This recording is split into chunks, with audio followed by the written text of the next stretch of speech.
Hello class, welcome back बच्चों। बेटा आज हमने प्रॉब्लम लेनी है इलस्ट्रेशन 6, 7, 8, 9 और इलस्ट्रेशन 32। सबसे पहले ये प्रॉब्लम, फिर बढ़ेंगे बेटा आगे क्वेश्चन करेंगे। आज का टारगेट है इलस्ट्रेशन 44 तक। ठीक है, मेरे को 34 to 44 तो कराने ही कराने हैं बेटा, बाकी इनकी प्रॉब्लम। सबसे पहले इलस्ट्रेशन नंबर 6 में प्रॉब्लम बता दो सारे, कौन कौन से पार्ट मुझे प्रॉब्लम के तौर पे करने ये बता दो। सेकेंड, थर्ड, फटाफट बताओ बेटा सारे। 10th, अच्छा तेरा तो 20th मार्क है। 10th, 11th, 14, बस 18 बोला ना, और 20 और बस मैंने तो सोचा था बारात रख दोगे तुम मेरे सामने। क्या पूछा तुमने? कुछ भी नहीं। लो जी बेटा, करंट रेशो मुझे देता है क्वेश्चन में 2:1 है, तो बेटा मैंने करंट एसेट को एज्यूम किया 2 lakh, current liability 1 lakh, automatically ये रेशो 2:1 है। अभी बाबू सेकेंड पार्ट क्या कहता है, पढ़ो।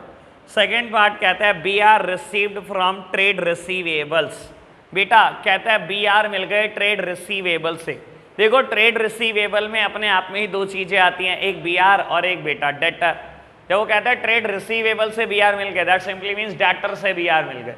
और अगर डेटर से आपको बी आर मिले हैं तो बेटा डेटर कम हो जाएंगे अ पार्ट ऑफ करंट एसेट्स। कुछ भी फिगर ले लो, चाहे 1000 ही मान लूं मैं, डेटर कम हो जाएंगे और क्योंकि बी आर मिले हैं तो बेटा बी आर बढ़ जाएंगे, यानी कि कोई भी चेंज नहीं होगा। ठीक है ना बेटा। थर्ड पार्ट बाबू क्या बोलता है, B R endorse to the trade payable. लो प्यारे बच्चों मेरी तरफ देखना, बी आर एंडोर्स कर दिया आपने ट्रेड पेएबल को। बाबू मेरी तरफ देखो, मैं थोड़ा क्लैरिटी दे दूं आपको। मैंने किसी इंसान के ऊपर बी आर लिखा, ठीक है, उसने एक्सेप्ट कर दिया, मैंने एसेट बनाई बी आर, ठीक है ना। मैं ऐसी तो एंट्री करता था B R debit to debtor, debtor को बुक से खत्म कर लेता था, बी आर को एसेट बना लेता था। मान लो ये बेटा बी आर 5,000 रुपये का है, ठीक है, और मैंने किसी क्रेडिटर के 5,000 देने हैं, तो मैंने क्या करा, उसको कैश ना देकर मैंने बी आर दे दिया। मैंने कहा तू बी से पैसे ले लियो, ठीक है ना। तो मैंने बी आर एंडोर्स कर दिया in the favour of creditor. अगर मैंने क्रेडिटर को बी आर दे दिया तो बेटा एक तो बी आर खत्म हो गया मेरी बुक से, दूसरी बात मैंने क्रेडिटर को अपनी बुक्स में कम कर लिया होगा कि ये खत्म हो गए, ये अपने आप पैसे ले लेंगे बी से।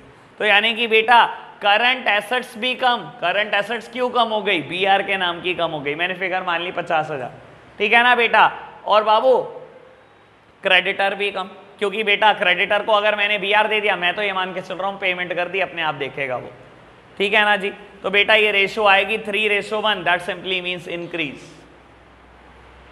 ठीक है जी, ओके बात। 10th बाबू 10th बोलता है sale of inventory at loss on credit. लो जी, इन्वेंट्री बेची लॉस पर और वो भी उधार। बेटा यानी कि मैं ऐसा मान लूं मैंने 5,000 की इन्वेंट्री 4,000 में बेच दी, नुकसान हो रहा है 5,000 की चीज 4,000 बेचने में, और कहता है उधार पर बेची। जब मैंने 5,000 की चीज 4,000 में बेची तो 5,000 का स्टॉक चला गया होगा बेटा, ठीक है ना। लेकिन जब बेटा मैंने उधार पर बेची, उसने बोला कि आपने उधार पर बेची, तो बेटा मेरे पास जो डेटर आए वो सिर्फ 4,000 के आए और 1,000 का लॉस आया। लॉस का करंट एसेट्स या करंट लायबिलिटी में कुछ भी नहीं होता। शेयर होल्डर फंड होता तो पक्का रिकॉर्ड करता बेटा रिजर्व्स एंड सरप्लस में, यहाँ थोड़ी रिकॉर्ड करूंगा बेटा। क्लियर बात। तो यानी कि बेटा रेशो विल रिड्यूस। किसकी प्रॉब्लम थी? 10th पार्ट, समझ आए? चलो जी बेटा आगे बढ़ते हैं, बात करते हैं 11th पार्ट की। 11th पार्ट क्या कहता है, रीड करता हूं एक बार बाबू। 11th पार्ट कहता है मेरे को purchase of inventories for cash. ये किसने पूछा? इसकी तो जरूरत ही नहीं थी यार। Purchase of inventory for cash, मैंने इन्वेंट्री खरीदी, स्टॉक बढ़ गया, फॉर कैश नगद खरीदी, कैश चला गया। ये लो, ये इन्वेंट्रीज बढ़ गई और ये कैश चला गया, दैट मीन्स नो चेंज। ठीक है ना जी। चलो ये बेटा 14th पार्ट है मेरे पास, 2 लाख अपॉन 1 लाख गिवन है मेरे को। लो जी 14th पार्ट क्या कहता है, sale of fixed assets on long term deferred payment basis. बेटा फिक्स्ड एसेट्स बेची, वो भी लॉन्ग टर्म बेसिस पर, यानी कि बेटा फिक्स्ड एसेट्स बेचने से क्या आया मेरे पास, कोई और नॉन करंट एसेट्स आ गई। तो बेटा नॉन करंट एसेट्स का यहाँ पे कुछ करना ही नहीं मेरे को, फिक्स्ड एसेट्स का भी कुछ नहीं करना, दैट मीन्स नो चेंज। ठीक है ना। चलो अच्छा, अगर ऐसे कह देता फिक्स्ड एसेट्स बेची, जैसे इसलिए पिछले पार्ट में कहा है 13 पार्ट में कि 2 महीने के उधार पर, तो बेटा डेटर बढ़ जाते। शॉर्ट टर्म है ना बेटा, 2 महीने के उधार पर बेची तो डेटर बढ़ जाते। लेकिन कहता है आपने फिक्स्ड एसेट्स बेची भी, लेकिन लॉन्ग टर्म डेफर्ड पेमेंट में बेची, बेटा पता नहीं अब कब आएगा पैसा, ये तो बेटा मेरी नॉन करंट एसेट्स आएगा, जब आएगा तो नॉन करंट एसेट का मैं कुछ करूंगा ही नहीं करंट एसेट्स में। ठीक है ना, ठीक है ना वंशिका, फिर से हो नहीं रहे थे क्वेश्चन, क्या मुश्किल है, मुझे तो समझ ही नहीं आया। हेलो जी बेटा 18th पार्ट क्या कहता है, 18th पार्ट परचेज, नहीं 18 तो मैंने कर दिया क्या शायद, अच्छा इसमें परचेज है बस। बाबू अगर आपने फिक्स्ड एसेट्स खरीदी है on long term deferred payment basis, fixed assets आ गई होगी तो कहाँ रिकॉर्ड करूँ, करंट एसेट या करंट लाइबिलिटी, नहीं फिक्स्ड एसेट्स तो कहीं भी नहीं जाती बेटा। दूसरी बात क्या आया होगा, क्रेडिटर नहीं आया आपके पास, क्रेडिटर तो वो होते हैं जिनकी पेमेंट 12 महीने में करनी है। बाबू ये तो कहता है long term deferred payment basis पे खरीदी, यानी कि बेटा एक नॉन करंट लाइबिलिटी अराइज हो गई। अब नॉन करंट लाइबिलिटी भी कहीं नहीं जानी बेटा, मैं तो करंट एसेट्स और करंट लाइबिलिटी की बात कर रहा हूँ। तो 14 में और 18 में कोई फर्क नहीं है, यहाँ पर फिक्स्ड एसेट्स बेची है on long term deferred payment basis, यहाँ खरीदी है long term deferred payment basis. ठीक है ना बाबू। अब बात करते हैं 20th की, हैं सेकंड ऐसा ही है, BP given to the trade payable, तो क्रेडिटर कम हो जाएंगे, बीपी बढ़ जाएगा बेटा, यानी कि नो चेंज। बस इलस्ट्रेशन 7 में प्रॉब्लम लिखवाओ जी फटाफट। है बाबू सेकंड, फर्स्ट, बस। अरे क्या बात कर रहे हो, इसमें तगड़ा तगड़े पार्ट है, मैं पूछूं क्या फिर। 7th, 4th भी, 4th, 7th और 5th प्लानिंग कर लेते तो सारा पूछ लेते, तुमसे प्लानिंग नहीं हुई। चलो बेटा मैं बताता हूँ एक बार जल्दी जल्दी जो भी है। करंट रेशो मुझे गिवन है 2.5:1, यानी कि बेटा मैंने मान लिया 2.5 लाख और 1 लाख, इससे 2.5:1 ही आएगा बेटा। पहला पार्ट कहता है इंक्लूडेड है ना trade payable was a bill payable which was met on maturity. कहता है ट्रेड पेएबल में एक बीपी है, ट्रेड पेएबल में 2 ही तो चीजें आती हैं बेटा, एक क्रेडिटर और एक बीपी। कहता है ट्रेड पेएबल में एक बीपी था, बिल पेएबल था, जो आपने क्या करा, मेट कर दिया ऑन मैच्योरिटी, यानी कि पेमेंट कर दी। बाबू देखो अगर मैंने एक बीपी की पेमेंट कर दी तो बिल्स पेएबल कम हो गए, यानी कि मेरी लाइबिलिटी कम हो गई। ठीक है ना। और बेटा दूसरी बात, जब मैंने पेमेंट कर दी तो कैश भी तो चला गया मेरे पास से, ये रेशो बढ़कर कितनी हो गई, 4:1 हो गई। That simply means increase. क्या अन्य की प्रॉब्लम थी। चलो जी सेकंड वन, ये दिया कि है ना प्रॉब्लम। चलो कहता है trade receivable include debtor of 40,000 which were received. First और सेकंड पार्ट में कोई अंतर नहीं है बेटा। कहता है ट्रेड रिसीवेबल में एक डेटर है 40,000 का, जिसके पैसे मिल गए आपको। देख बेटा अगर मुझे पैसे मिल गए, कैश आया, cash is a part of current asset, और बेटा मेरे पास बिल्स कम भी तो हो गए, बिल चले भी तो गए, सॉरी डेटर चले गए, डेटर कम हो गए ना।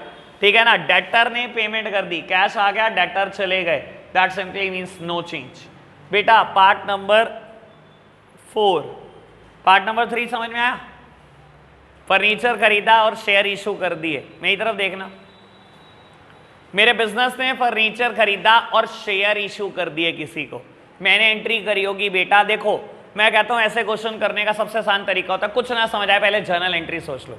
जब आपने फर्नीचर खरीदा, एसेट, जब भी बिजनेस में एसेट्स आती है हमेशा डेबिट होती है, तो आपने क्या की होगी entry, furniture debit to equity share capital. जब शेयर इशू करे तो बेटा शेयर को क्या करा, क्रेडिट कर दिया आपने। तो बाबू furniture is a part of fixed assets, क्या करंट एसेट करंट लाइबिलिटी में लेना देना, और equity share capital is a part of shareholder fund या इक्विटी, तो इसका क्या लेना देना यहाँ पर, कुछ नहीं।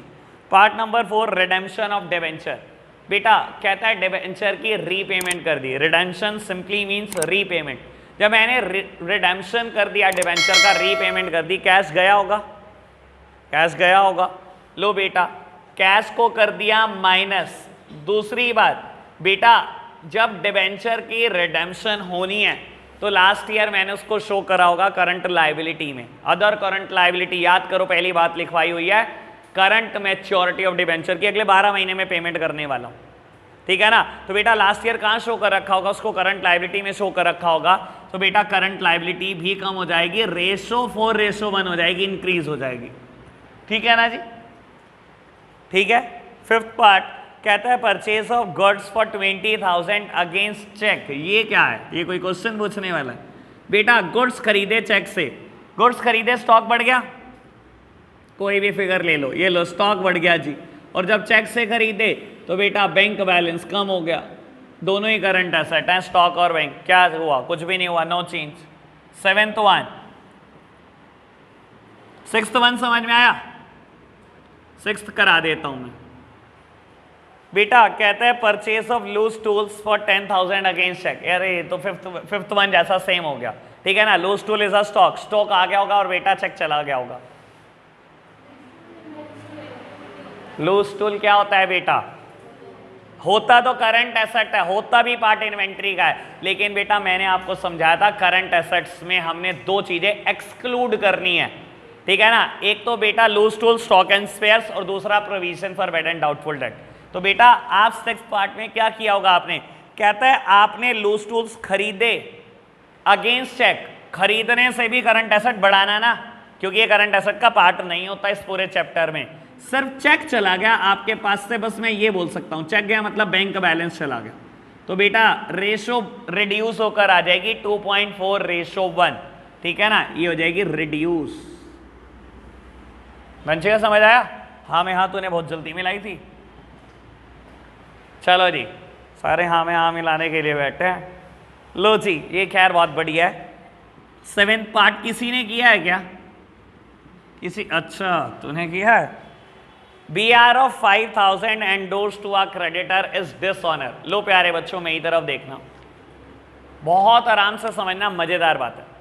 बेटा मैंने एक BR लिखा किसी मिस्टर बी पर, मैं कौन हूं, मिस्टर ए, ठीक है। मैंने उधार पे सामान बेचा था, मुझे डाउट है वो पैसे नहीं देगा, मैंने BR लिखा, उसने साइन करके मुझे दे दिया।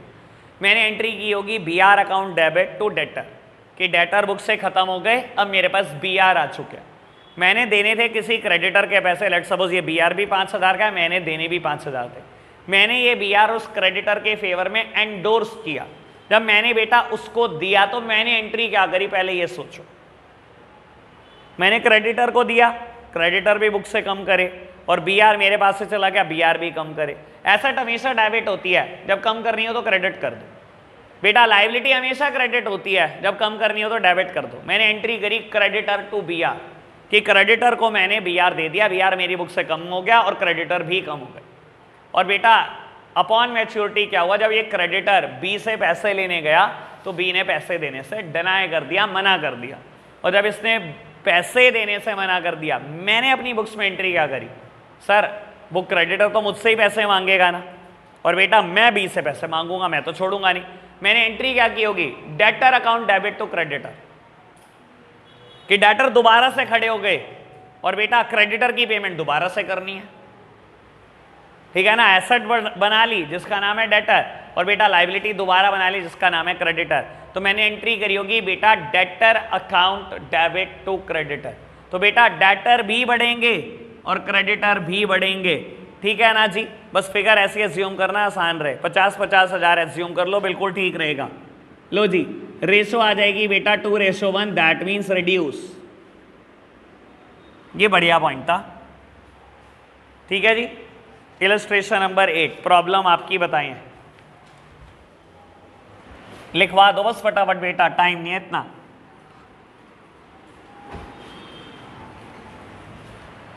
यार किसी की प्रॉब्लम नहीं है, फिर मैं बोर्ड पे कराऊंगा, फिर अच्छा लगेगा।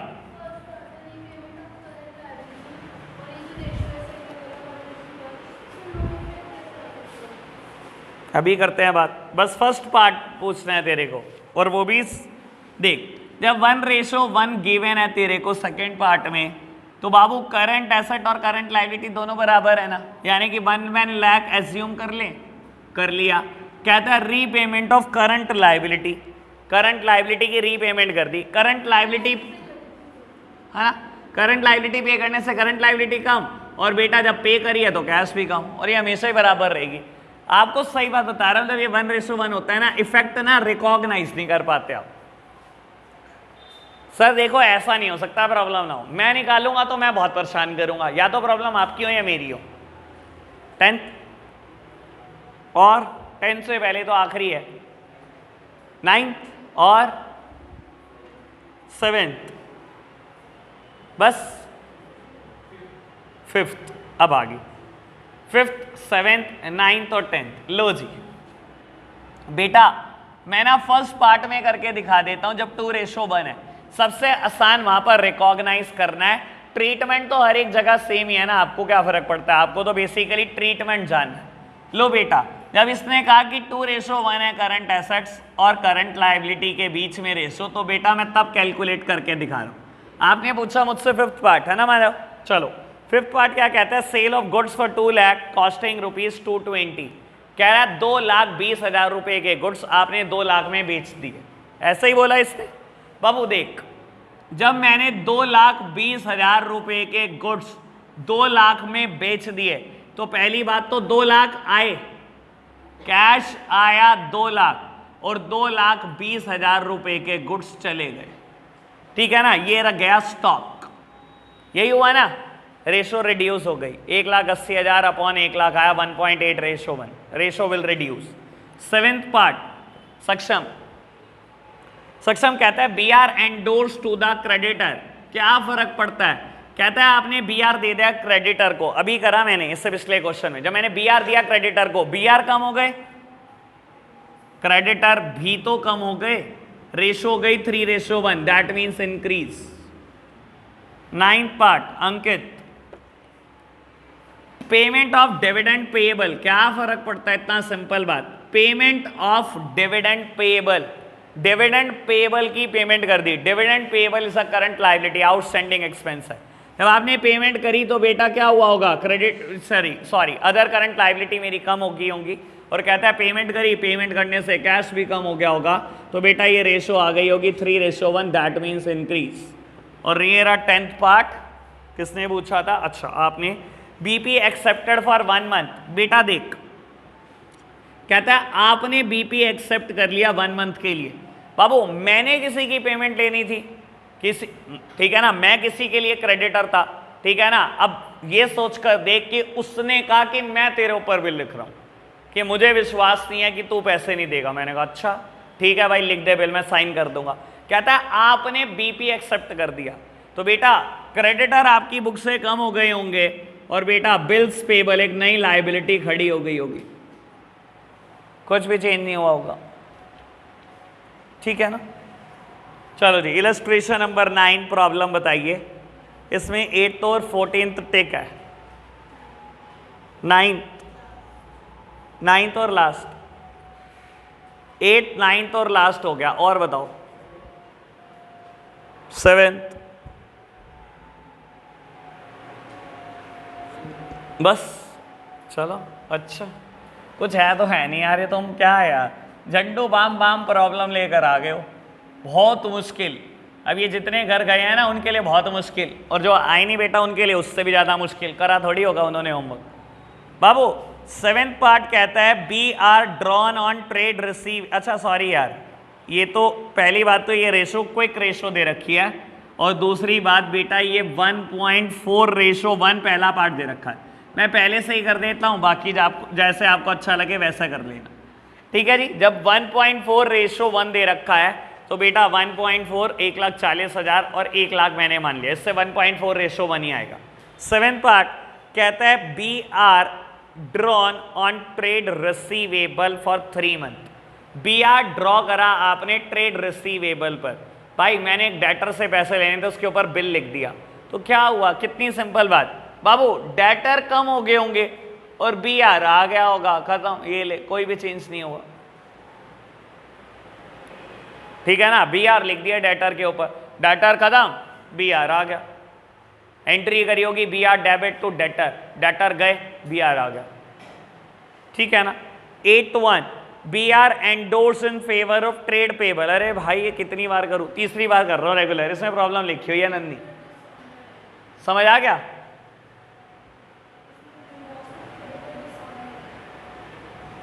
एट्थ में, अरे क्या बात कर रही है, तेरी बुक में देखना, तूने अपनी बुक में प्रॉब्लम लिखी है, ऑब्वियस अपनी बुक के हिसाब से लिखी होगी।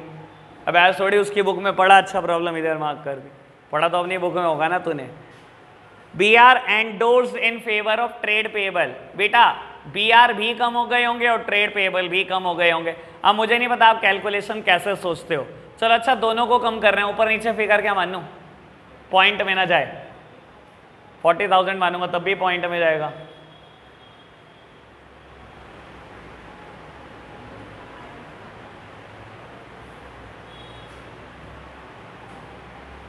मैंने पहले ही कहा था जब मैं करूंगा कोई फिगर पॉइंट में नहीं जाएगी, मुझे आपका पता नहीं करने का तरीका क्या करते हो तो, ठीक है ना। मान लो 40,000 ले रहे से पॉइंट में रायता फैला दे। चलो जी आगे बढ़ना बेटा, बताओ जी 7th हो गया, 8th हो गया, किसी ने मुझसे 9th भी कहा था, अभी तूने कहा था ना अन्या। चल बेटा बाबू 9th पढ़ना, कहता है B R dishonoured at maturity. क्या फर्क पड़ता है बाबू, जब इसने कुछ नहीं कहा और सिंपली इतना कहा कि बी आर डिसऑनर हो गए मैच्योरिटी पे, यानी कि बी आर मेरे खुद के पास था, मैंने किसी के ऊपर बिल लिखा और मैं इंतजार कर रहा हूं कि अपॉन मैच्योरिटी पैसा आएगा, और जब मैं बेटा मैच्योरिटी पे पैसा लेने गया तो उसने मुझे पैसा नहीं दिया, और अगर उसने पैसा नहीं दिया बी आर डिसऑनर हो गया तो क्या होगा, मैं उसके पैसे थोड़ी छोड़ दूंगा, मैं उसे दोबारा बुक में डेटर बना लूंगा, मैं एंट्री करूंगा डेटर टू बी आर, तो दोबारा से डेटर बन गया मेरी बुक में और बी आर खत्म हो गए। यानी कि बेटा डेटर बना लिया आपने तो बेटा करंट एसेट्स ही बड़ी होगी, चाहे 1000 मान लो इसको तो, और बेटा बी आर खत्म हो गए होंगे, that simply means no change. ठीक है ना, आगे बढ़े बेटा। इसके बाद लास्ट, बस लो जी 14th पार्ट बेटा, 14th मुझे कहता है share issue expenses return of. बेटा शेयर इशू एक्सपेंसेस पहले तो याद करा देता हूं किस जगह का पार्ट होते हैं, आप बताना, याद ही नहीं आने हैं, याद ही नहीं आने हैं पक्का। नॉन करंट एसेट्स कहां पर, other non current assets, FNDLO, fixed assets, non current investment, deferred tax assets, long term loans and advances, other non current assets. Other non current assets में हमने दिखा था अनअमोर्टाइज्ड एक्सपेंसेस, एक ही एग्जांपल दिया था share issue expenses. अब बेटा अगर आपने उसको आज राइट ऑफ कर दिया, राइट ऑफ करने का मतलब क्या होता है, रिकॉर्ड करना, यानी कि उसको SPL में लेकर आना, उसको आज आप statement of profit and loss में ले आए हो, अगर आज शेयर इशू एक्सपेंसेस को अमोर्टाइज करके, तो उससे क्या होगा, क्विक रेशो पे फर्क पड़ेगा। क्विक रेशो में क्या आती है, लिक्विड एसेट्स, लिक्विड एसेट्स या करंट एसेट्स। करंट एसेट्स से क्या लेना देना बेटा, नॉन करंट एसेट्स का, और SPL में दिखा रहे हो तो उसका क्या लेना देना यार, करंट लायबिलिटी से और किसी चीज से, यानी कि कोई इफेक्ट नहीं पड़ेगा। एक नॉन करंट एसेट्स थी वो कम होकर SPL में चली गई, इसका मतलब ये है ना तो SPL का कोई लेना देना है लिक्विड एसेट्स या करंट लायबिलिटी से, ना नॉन करंट एसेट्स का। मतलब पता होना चाहिए, इसलिए मैंने मतलब समझा दिया आपको कि क्या मतलब है स्टेटमेंट का। आ जाओ इलस्ट्रेशन नंबर 32, आपका फेवरेट मेरा फेवरेट। ऐसे आने चाहिए पेपर में क्वेश्चन, कुछ तो लगे बच्चे को करा इसने। हाँ जी 200 लास्ट तो मैं बता ही रहा हूं, वो तो बिना कहे बता रहा हूं। और 4th और 7th है ना, 4th 7th और लास्ट में बता रहा हूं, बाकी बताइए बेटा। 4th 7th और लास्ट ये मैं बता रहा हूं बेटा, और बस हैं, थर्ड भी बता दिया, और बता, ये तो पक्का मैं पूछ लेता, तू ना पूछती तो। 3rd 4th 7th और लास्ट, बस चलो तुम्हारी मर्जी भाई, मैं बताने के लिए खड़ा हुआ हूं, तुम पूछ के राजी नहीं। लो जी बेटा क्वेश्चन कहता है डेट इक्विटी रेशो 2:1, तो बेटा 2 लाख 1 लाख मान लो, 2 लाख 1 लाख मान लिया मैंने। कहता है buy back of its own share by a company, बड़े काम की बात। लो प्यारे बच्चों सुनना, कहता है कंपनी ने अपने शेयर बाय बैक कर लिए। पढ़ा है कभी ये टर्म ऐसे? कंपनीज एक्ट 1956 में एक सेक्शन होता था, सेक्शन 77A, ठीक है ना, वो बोलता था बाय बैक ऑफ शेयर। बता देता हूँ क्या मतलब होता है इसका बाबू। कई बार क्या होता है, खैर इस तो क्वेश्चन ने मुझे 2:1 दे रखी है, लेकिन मैं बताता हूँ कई बार क्या होता है, कंपनी की डेट इक्विटी रेशो बिगड़ जाती है। मान लो बेटा ये रेशो 2:3 हो गई, ठीक है ना, डेट तो लिए हुए हैं बेटा 2 लाख रुपए के, और ऑनर फंड बेटा जल्दबाजी में शेयर इशू करते चले गए और 3 लाख के इशू कर दिए क्योंकि पैसे की जरूरत थी, लोन मिल नहीं रहा था, ठीक है। और बेटा रेशो बिगड़ कर हो गई 2:3, ठीक है ना। ऑनर फंड ज्यादा है बेटा और बोरोड फंड कम है, जबकि ideal ratio is 2:1 and company wants to maintain its as a ideal ratio. और कंपनी चाहती है शेयर होल्डर फंड कम करना, यानी कि इक्विटी कम करना।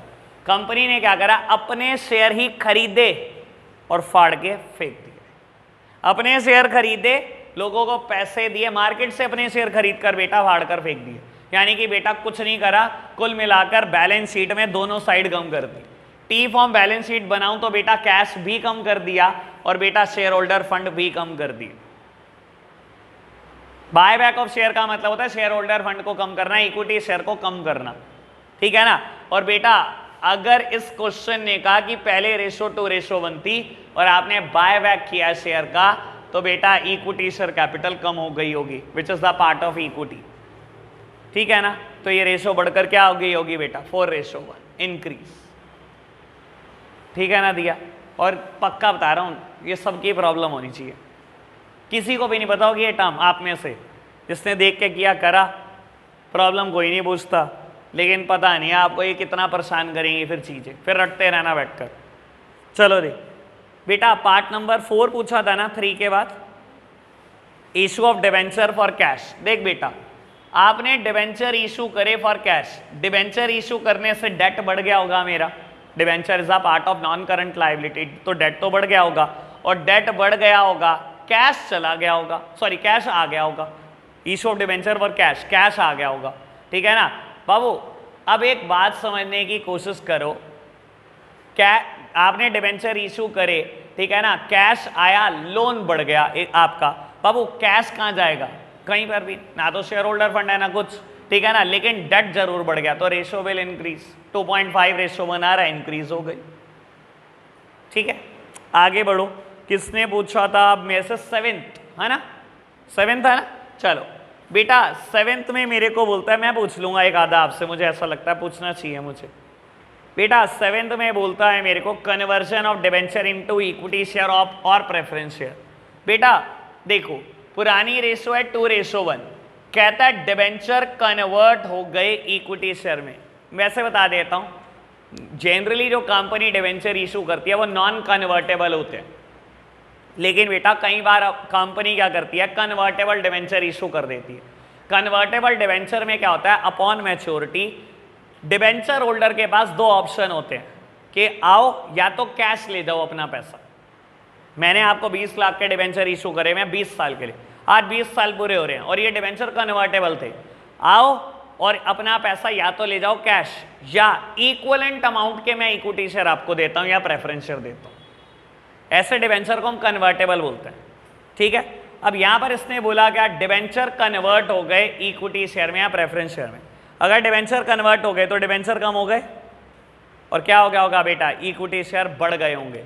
तो डिबेंचर कम हो गए होंगे बेटा, फिगर 1 लाख एज्यूम कर लो और इजी हो जाएगा, ठीक है ना बाबू। और क्या होगा बेटा, इक्विटी शेयर बढ़ गए होंगे, चाहे प्रेफरेंस शेयर बढ़े हों, क्योंकि शेयर होल्डर फंड में 3 चीजें आती है, equity share, preference share, reserves and surplus. तो बेटा ये रेशो क्या रह गई होगी बेटा, 0.5:1, दैट मीन्स रिड्यूस, ठीक है। और एक लास्ट है ना, इशू ऑफ बोनस शेयर, है ना, ये तो सबकी प्रॉब्लम होगी, सबकी। अब ये समझ लो बोनस शेयर क्या होते हैं बाबू। देखो दिवाली गिफ्ट देने का तरीका हर कंपनी का अलग अलग है, ठीक है ना, हर कंपनी देती है बेटा, हर कंपनी कुछ ना कुछ अपने एम्प्लॉइज को देती है, कोई कंबल बांट देता है बेटा, कोई फ्लैट दे देता है, कोई बोनस शेयर भी दे देता है। बोनस शेयर क्या होता है समझना, सबसे पहली हेडिंग लाइबिलिटी साइड में हमने पढ़ी थी share holder fund, share holder fund में 2 बातें पढ़ी थी, share capital and reserves and surplus, ठीक है ना बाबू। और इसमें भी दो ही बातें होती है, खैर छोड़ दो, इक्विटी शेयर और प्रेफरेंस शेयर दो बातें होती है। मान लो बेटा कंपनी के पास शेयर कैपिटल है, इक्विटी शेयर कैपिटल 10 लाख और रिजर्व पड़े हैं बेटा, प्रॉफिट्स पड़े हैं 20 लाख रुपए के, ठीक है बाबू भैया, लो बेटा देखना। अब बाबू कंपनी ने क्या करा, कंपनी ने बोला हर एक शेयर को हम एक शेयर एज अ बोनस दे रहे हैं, यानी कि बेटा बोनस देने का तरीका 1:1, जिसके पास एक शेयर है उसको एक बोनस में, जिसके पास 2 है उसको 2 बोनस में, जिसके पास 10 है 10 बोनस में, जिसके पास 50 है 50 बोनस में दे रहे हैं। यानी कि ये शेयर कैपिटल अब 10 की जगह 20 लाख हो जाएगी, क्योंकि हम 1:1 का बोनस दे रहे हैं। आपकी शेयर कैपिटल पहले 10 लाख थी, अब 20 लाख हो जाएगी। बेटा फिर बोनस का क्या मतलब हुआ, क्या मैं लोगों से कैश पैसे ले रहा हूं 10 लाख तब दे रहा हूं बेटा उनको शेयर? नहीं, बोनस का मतलब है बेटा फ्री दे रहा हूं। तो फ्री कहां से दोगे बेटा? ऑब्वियस बात है आप अपना प्रॉफिट कम करोगे, ठीक है ना, तब फ्री दे रहे हो। तो आप क्या करोगे बेटा, सिंपली आपके रिजर्व्स एंड सरप्लस को 10 लाख कर दोगे और बेटा शेयर बढ़कर 20 लाख हो जाएंगे। समझ में आई? यानी कि बेटा बोनस शेयर इशू करने से क्या होता है, आपके प्रॉफिट कम होते हैं और बेटा इक्विटी शेयर कैपिटल बढ़ जाती है। ये होता है बेटा बोनस शेयर इशू करने से बेटा, यानी कि बोनस शेयर देने से क्या होता है बेटा, आपके प्रॉफिट कम होते हैं। बोनस का मतलब यही है, फ्री है ये। अगर आपने कैश ले लिया और शेयर दे दिए, फिर वर्ड बोनस क्यों लिखा बेटा? बोनस का मतलब है बेटा आपने अपने प्रॉफिट्स को कम करा, इनडायरेक्टली आपने प्रॉफिट शेयर कैपिटल में कन्वर्ट कर दिया, प्रॉफिट बांट दिए बेटा शेयर होल्डर को, ठीक है ना। अच्छा एक बात बताओ, बोनस शेयर इशू करने से क्या फर्क पड़ेगा बेटा डेट इक्विटी रेशियो पे? कुछ भी नहीं बेटा, क्योंकि ये दोनों इक्विटी का ही पार्ट है। इक्विटी ही बाबू, रिजर्व्स एंड सरप्लस कम हो गए, इक्विटी शेयर कैपिटल बढ़ गई, क्या फर्क पड़ा? कुछ भी नहीं। समझ आई बात? ओके बात, चलो जी बेटा अब बताओ कोई प्रॉब्लम? अच्छा क्या कह रही थी, 9th और 10th पार्ट बेटा यही बोल रही थी ना? लो सामने देखना बाबू, 9th पार्ट कहता है sale of fixed assets at profit, यही है ना? देख बाबू, फिक्स्ड एसेट्स बेची आपने, मान ली 1 लाख रुपए की फिक्स्ड एसेट्स आपने बेच दी, फिक्स्ड एसेट्स चली गई, 1,05,000 रुपए का कैश आ गया, ठीक है, प्रॉफिट में बेची ना, 1,05,000 रुपए का कैश आ गया, 5,000 का प्रॉफिट है। बाबू देख 3 चीजों पे फर्क पड़ा, फिक्स्ड एसेट्स गई, कैश आया और प्रॉफिट आया, यही हुआ ना बिजनेस में बेटा। फिक्स्ड एसेट्स का डेट या इक्विटी से क्या लेना देना, कैश का डेट या इक्विटी से क्या लेना देना, लेकिन profit is the part of equity. Equity में 3 चीजें आती हैं बेटा, क्या 3 चीजें आती हैं? Equity share capital, preference share capital and reserves and surplus. Reserves सारे प्रॉफिट्स, ठीक है ना। तो बेटा मेरा मानना है तो यह जो भी फिगर एज्यूम करोगे उससे क्या होगा बेटा, मेरा डिनोमिनेटर बढ़ जाएगा। लो बेटा मैं बोलता हूं जो भी अमाउंट आप एज्यूम करोगे डिनोमिनेटर बढ़ जाएगा। कैलकुलेशन इजी रखने के लिए 1 लाख ही एज्यूम कर लो, 1 लाख के प्रॉफिट पर बेची बेटा फिक्स्ड एसेट्स। बेटा प्रॉफिट से क्या होगा, मेरा इक्विटी बढ़ जाएगी बेटा, ये रेशो आ जाएगी 1:1, that simply means ratio will reduce. ऐसे ही लॉसेस होंगे तो बेटा यहां से माइनस हो जाएंगे, ठीक है ना बाबू। अब बढ़ूं आगे बाबू, इलस्ट्रेशन नंबर 41 निकालो बहुत जल्दी से। क्वेश्चन कमाल है, ये बहुत अच्छा इलस्ट्रेशन है, बहुत ही अच्छा। बाबू आप पढ़ रहे हो फटाफट से रीड करना एक बार। इलस्ट्रेशन कहता है कैलकुलेट प्रोप्राइटरी रेशो। प्रोप्राइटरी का फॉर्मूला होता है बेटा equity upon total assets. Proprietary ratio if the total assets to debt ratio is 2:1, debt दिया हुआ है 5 lakh, equity share capital is 0.5 times of the debt, preference share capital is 25% of the equity share capital, net profit before taxes 10 lakh and the rate of taxes 40%। तो बेटा ऐसे इसने मुझे बहुत सारी चीजें दे दी। तो बाबू देखते हैं, कैलकुलेट करते हैं बाबू क्या कहता है ये प्रोप्राइटरी रेशो। लो मुझे बस बता देना क्या क्या गिवन है बेटा। इलस्ट्रेशन नंबर 41 मुझे कैलकुलेट करना है प्रोपराइटरी रेशो जो कि मुझे दिया हुआ है। बाबू प्रोपराइटरी रेशो का फॉर्मूला है इक्विटी अपॉन टोटल एसेट्स, ऐसा ही है। मुझे गिवन है बेटा total assets to debt ratio is 2:1, ऐसा ही है। और बेटा मुझे डेट गिवन है 5 लाख रुपए के, ऐसा ही है ना। तो बेटा अगर मुझे डेट गिवन है 5 लाख रुपए के, क्या बेटा टोटल एसेट्स कैलकुलेट हो गई? सिंपल, टोटल एसेट्स कैलकुलेट हो गई 10 लाख, यानी कि बेटा डिनोमिनेटर तो कैलकुलेट हो गया बेटा 10 लाख रुपए। ठीक है जी, इक्विटी निकालना है मुझे। Equity includes 3 things, equity share capital, preference share capital and reserves and surplus. लो बेटा सामने देखना, इसने आपको ये भी बताया, शायद इसने ऐसे लिखा equity share capital is 0.5 times of debt, ऐसे ही बोला ना। लो इधर देखना, equity share capital is 0.5 times, 0.5 को आधा लिख लूं, 0.5 का मतलब क्या था 1/2, हाफ ऑफ डेट, यही तो बोला, half of debt. Debt given भी तो था क्वेश्चन में 5 लाख रुपए, ऐसे ही था ना। लो बेटा, यानी कि बेटा इक्विटी शेयर कितने आ गई 2.5 लाख, कोई दिक्कत तो नहीं। प्रेफरेंस शेयर कैपिटल भी दी हुई है इसने आपको, इसने बोला preference share capital is 25% of equity share capital. Equity share capital का 25% है, यानी कि बेटा 62500। ये कैलकुलेशन करने जानते हो आप? ये मैंने बताया, कभी बताया आपको शॉर्टकट? ये तो पता होगा वैसे, 25 इंटू 25, 35 इंटू 35, कभी नहीं बताया? अरे लो, कभी भी ध्यान रख लो बेटा, कभी भी ऐसी फिगर की कैलकुलेशन करनी हो जिसके आखिरी में 5 5 और दोनों सेम फिगर हो, इनकी कैलकुलेशन कितनी स्पीडी होती है समझना। 5 मल्टीप्लाइड बाय 5, आखिरी में तो हमेशा 25 आएगा, ठीक है ना बाबू। एक प्लस कर दो, 2 था ना, 3 कर दिया मैंने, 2 इंटू 3 6 बाबू, आखिरी में तो 25 ही आएगा, 3 की जगह 4 कर दो, 12 25, 45 की मल्टीप्लाई 25, 20 25, ऐसे ही चलता है हमेशा। चलो क्या छोड़ो, लो ये हो गया बाबू। इसके अलावा मुझे क्या ऐड करना है? मुझे रिजर्व्स एंड सरप्लस ऐड करने हैं, यानी कि सारे प्रॉफिट्स।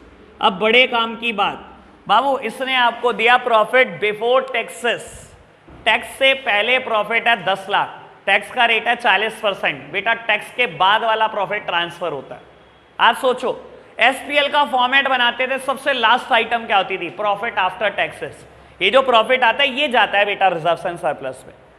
तो बेटा प्रॉफिट क्या है आपके पास? 10 लाख बिफोर टैक्सेस है, 40% टैक्स का रेट है, यानी कि 4 लाख का टैक्स, तो आफ्टर टैक्सेस कितना है? 6 लाख, ऐसे ही आया ना।